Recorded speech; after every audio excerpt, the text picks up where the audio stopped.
Bachar al-Assad droit dans ses bottes, malgré les pressions internationales qui s'accentuent.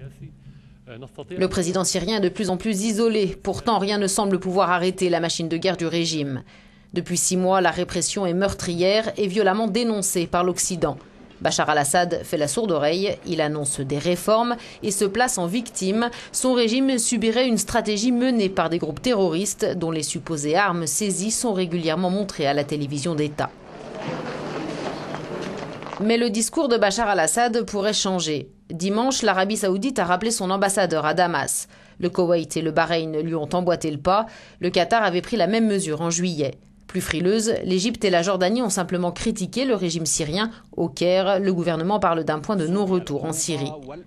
Diffusé dimanche soir par la chaîne saoudienne Al Arabiya, le communiqué écrit par le roi Abdallah exige que Bachar al-Assad arrête sa machine de mort. Le signal est fort, très fort, puisqu'il rompt avec la traditionnelle discrétion de la diplomatie saoudienne. Reste au président syrien la position encore modérée de la Ligue arabe. L'organisation lui a récemment demandé de mettre fin immédiatement à tous les actes de violence et aux campagnes sécuritaires contre les civils. La Ligue n'ira pas plus loin.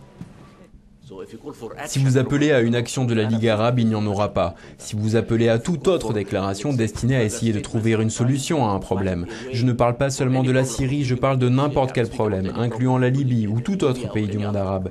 Ne vous attendez pas à des mesures drastiques, attendez-vous à une action menée pas à pas et visant à persuader et à convaincre.